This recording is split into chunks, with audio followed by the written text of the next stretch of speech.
Hey guys, hope everything's going well. You guys know that drill. Smash that like button, subscribe if you haven't, and comment down below. Follow me on Instagram at AIH_sports. A few things out there. I noticed that half of the people that watch my videos aren't subscribed. If you are one of those half and you like my videos, make sure to subscribe. And also, I have a new finance channel. Some people have already subscribed, and that's great. I'm going to try to do more videos on that, and make sure to subscribe to that channel as well if you like my financial content. I mix and match here on the sports car channel, but I want to make that channel mainly a channel about finance related items. And it's AIH Finance. If you just type it on YouTube, I'll put the link down below. Okay, I got this in the mail. It's a 1964 Hall of Fame plaque, Ferguson Jenkins, aka Fergie Jenkins, of the Chicago Cubs. This is a Hall of Fame plaque. This is a postcard. I think it's from 2011. I think I got it for like 33 bucks, something like that. I got one I'm gonna get in the mail. I'll show you coming next week. I think I paid like 20 some bucks, 22 bucks. Not bad. So I got that cheaper. That was an Auto 9. This is just an authenticated signature. I may have paid a little too much for this, but still. Regardless, I still find this to be a deal, in my opinion. And it's the off season, so that's how I view it. Alrighty, this topic has been talked about by a few channels. I wanted to give my own perspective, and it's the topic of negativity in the hobby, and also how there are individuals in this community saying that everyone should be more positive. So here's my own take on it, and it's stemming from a Jeff Wilson video, and a few things about him. His channel, Personal Finance Dad, and Jeremy's channel, Sports Card Live, and there were many others, but those are the main three channels I watched during the pandemic, and they helped me through that pandemic, just to be honest. I was losing my mind, and that just kept me, that was a good distraction. So I would just want to say that, yeah, Jeff's channel helped me through this pandemic. Now, just because it helped me doesn't mean that I will agree with everything that he says. And this is more agree to disagree video.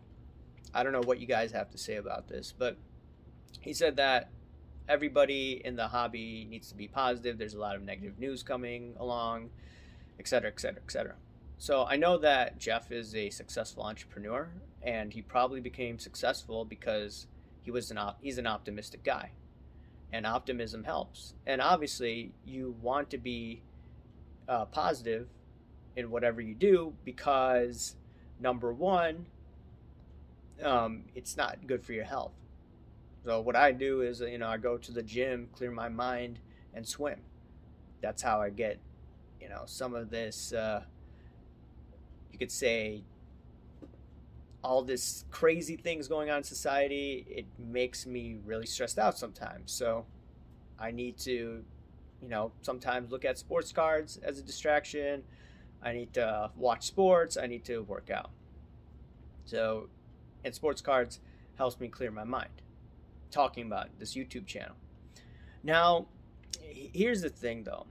The sports card market has gone down significantly. Maybe not the high-end scarce cards, but a lot of the modern cards, some of them have gone down close to what, 60-70%. A lot of people right now want answers on why this is happening, and answers have been given, but still people are frustrated.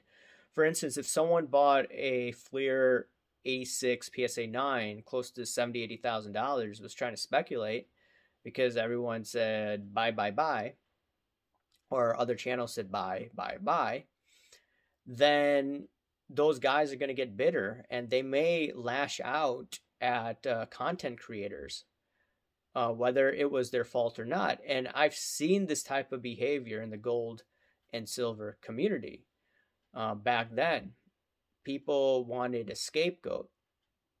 And in my opinion, it's really important to highlight the bad news and also the good news. You just can't ignore the fact that many people just got burned with Karl Marx and all of these cards that were supposed to be paid for, or that were paid for, but Mr. Karl Marx didn't pay PSA. It was a Ponzi scheme. So people are mad. I mean, we just had the Pokemon story as well. So yeah, there's a lot of anger and a lot of distrust now in the community. Everything was bullish. Everyone wanted to buy the cards left and right. Now people are skeptical, and they have a right to be skeptical. And a lot of people are angry. Some people are not handling it the right way. Some people are handling it the right way. Regardless. So in order for this, in order for people to be positive, people need to highlight, and there are channels that do highlight the news, which is a good thing. They need to highlight the good and the bad, and then try to have a neutral position. And okay, this is what I analyze, and this is what I believe is going to happen. Now, the other thing is, in order for people to get more positive about the hobby, in my opinion, or you could say the hobby or the community, needs to promote individuals that actually know what they're talking about. So I noticed that there is a conference, I believe, coming up, in the next month or so.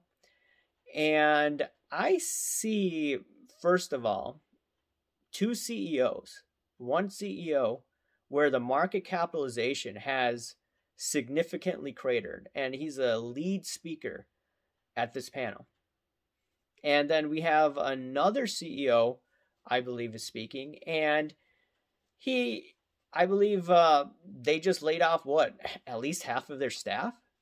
I mean, these are the people that people in the community are going to listen to.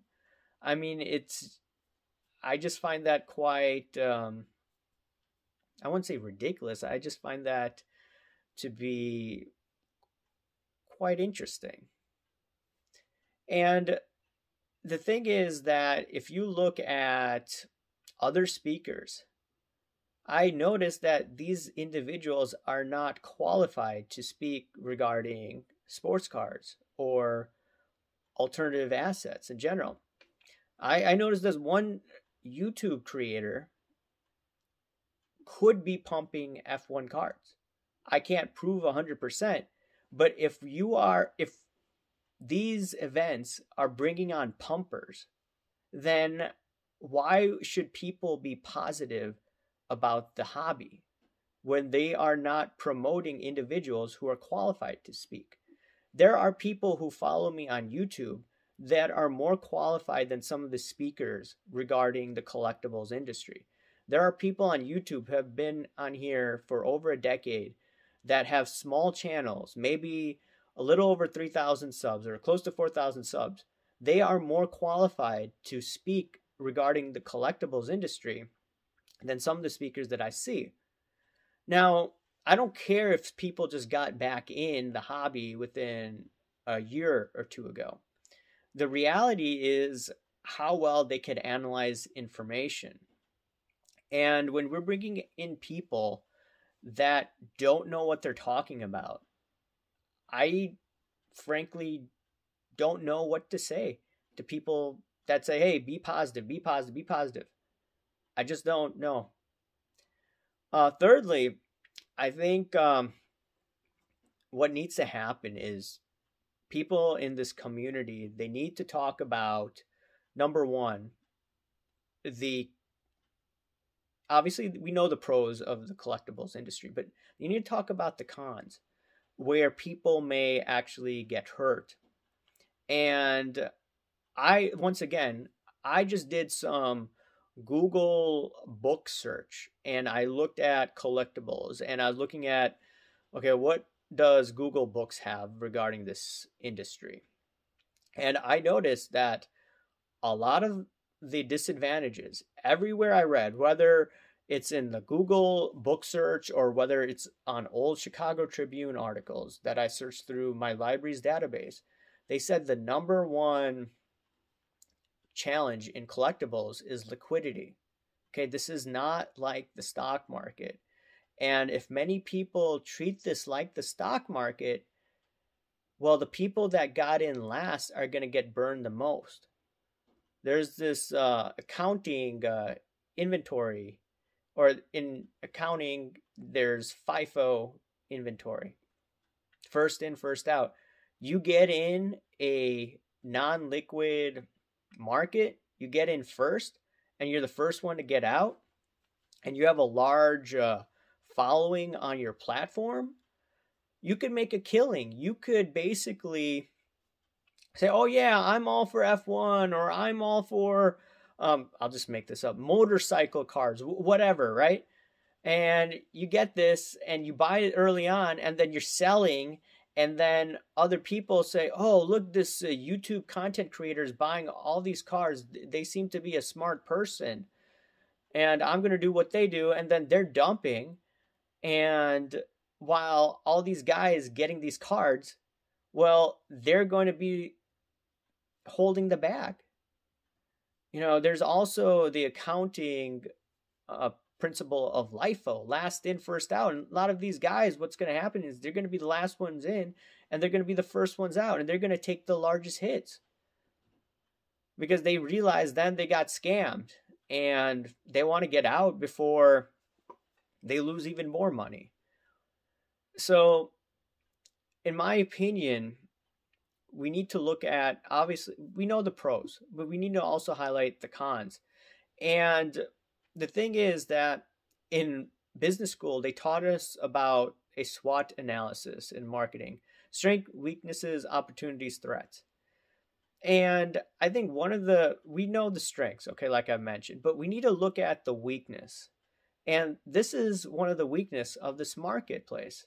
This is not like the S&P 500, where you have at least 40 to 50 million shares traded on the SPY on a daily basis, okay? There may be some cars that are liquid that are in high demand.